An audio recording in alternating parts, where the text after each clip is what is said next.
14 फरवरी को विक्की कौशल की एक फिल्म रिलीज होती है छावा, जिसका मतलब है शेर का बच्चा। यह फिल्म छत्रपति शिवाजी महाराज के बेटे छत्रपति संभाजी महाराज की बायोपिक है।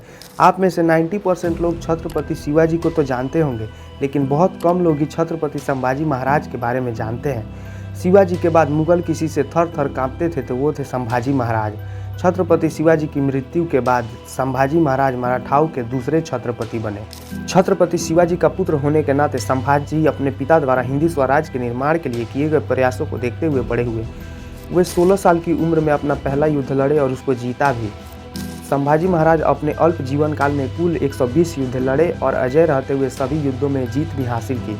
वो कहते हैं ना, गैरों से ज़्यादा धोखा आप नहीं देते हैं। ऐसा ही कुछ हुआ संभाजी महाराज के साथ। आखिर उनकी मृत्यु कैसे हुई, किसने उनको धोखा दिया, आइए जानते हैं आज की वीडियो में।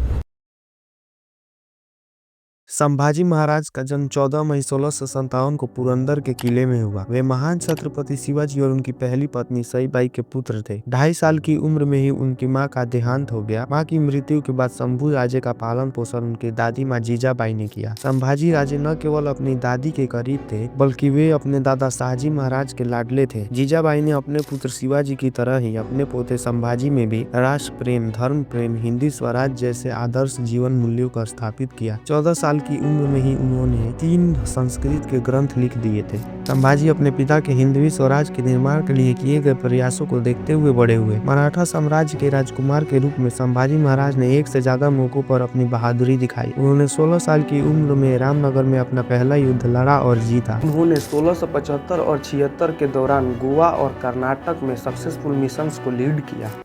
इसके बाद संभाजी महाराज की शादी यशुबाई से होती है। इस शादी के कारण शिवाजी को कोंकण क्षेत्र पर कंट्रोल मिल गया। अप्रैल 1680 में शिवाजी की मृत्यु हो जाती है। शिवाजी की मृत्यु के बाद उनकी दूसरी पत्नी संभाजी महाराज की सौतेली मां सोयराबाई अपने सौतेले भाई राजा राम को मराठा साम्राज्य का राजा बनाना चाहती थी। ये खबर सुनने के बाद संभाजी महाराज ने राजा राम, उसकी पत्नी और अपनी सौतेली मां सोयराबाई को कैद कर लिया। उन्होंने सोयराबाई, शिर्के परिवार के उनके सपोर्टर्स, शिवाजी के मंत्रियों को उनकी हत्या की साजिश रचने के लिए मार दिया। अंततः 20 जुलाई 1680 में हिंदू परंपराओं के अनुसार संभाजी महाराज का राज्याभिषेक किया गया, जिसके कारण वो मराठाओं के दूसरे छत्रपति बने। संभाजी महाराज ने मुगलों को भारत से उखाड़ फेंकने के लिए एक योजना बनाई। योजना और आगे की कार्यवाही के लिए वे संगमेश्वर में एक गुप्त बैठक बुलाते हैं। गनोजी शिर्के, जो संभाजी महाराज के बहनोई थे, संभाजी महाराज ने उन्हें वतनदारी और जहांगीरी देने से मना कर दिया। इसका बदला लेने के लिए गनोजी शिर्के ने मुसलमानों से हाथ मिला दिया और संभाजी महाराज की पल पल की खबर उनको देने लगा। गनोजी ने संभाजी महाराज को धोखा देते हुए मुगल सरदार मुकर्रब खां से ये बता दिया कि संभाजी महाराज अभी संगमेश्वर में है। संभाजी महाराज ने अपने सीक्रेट प्लान में जिन सीक्रेट रास्तों का जिक्र किया था, उन सभी रास्तों के बारे में गनोजी ने मुकर्रब खां को बता दिया। संभाजी महाराज को इस बात का कोई कानो कान खबर नहीं था। उनको लगा कि वो सेफ है, इसलिए उन्होंने सारे सैनिक रायगढ़ भेज दिए और अपने साथ केवल 200 सैनिक और सलाहकार कवि कलश को रखा। मुगलों ने संभाजी महाराज के अकेले होने का फायदा उठाया। जैसे ही संभाजी महाराज गांव से निकल रहे थे, उनको 10,000 मुगल सैनिकों ने घेर लिया।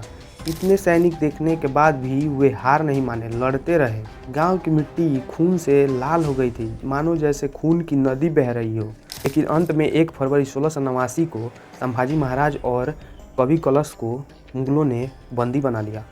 जुल्फिकार खान सेना के साथ संभाजी भोसले और कवि कलश को कराड़ बारामती के रास्ते बहादुरगढ़ ले जाता है। फिर उसके बाद उन्हें भीमा, भामा और इंद्रायणी के त्रिवेणी संगम पर स्थित तुलापुर गांव लाया जाता है। वहां औरंगजेब ने उनके साथ बहुत क्रूर व्यवहार किया। औरंगजेब ने राजे और कवि कलश को जोकरों के कपड़े पहनाकर ऊंट पर लटका दिया। कुछ लोगों ने पत्थर, कीचड़ और गोबर उन पे फेंके। कलश और शंभू राजे ने अपनी आराध्य देवी का नाम जगदम्बा जगदम्बा लेते हुए ये सब झेला। ये सब करने के बाद औरंगजेब ने जीवित रहने के लिए संभाजी महाराज के सामने 3 शर्तें रखी। पहली, सभी मराठा किलों पर कब्जा। दूसरी, मुगल गद्दारों के नाम। तीसरी, इस्लाम कबूल करो। छत्रपति महाराज ने सभी शर्तों को इनकार कर दिया। औरंगजेब ने उन्हें इस्लाम कबूल करने को कहा। तब संभाजी महाराज ने उनसे कहा, धर्म मेरा प्राण है और मैं इसको नहीं छोड़ सकता। शर्तें ना मानने के कारण औरंगजेब उन्हें टॉर्चर करने लगा। मुगल सैनिक धीरे धीरे चिमटे से उनके नाखून को उखाड़ देते। नाखून निकालने के बाद वे उनकी उंगलियों को काटते। इतने दर्द के बावजूद औरंगजेब जब भी करावास आता तो संभाजी महाराज उसे कुछ न कुछ बोलते थे। एक दिन गुस्से में आकर औरंगजेब ने उनकी जीभ काटने का हुक्म दिया। कुछ दिन बाद उनकी चमड़ी छील दी गई। इसके बाद गरम सलाखों से उनकी आंखें निकाल दी। एक एक करके दोनों हाथ काट दिए। अंत में उनका सिर काट दिया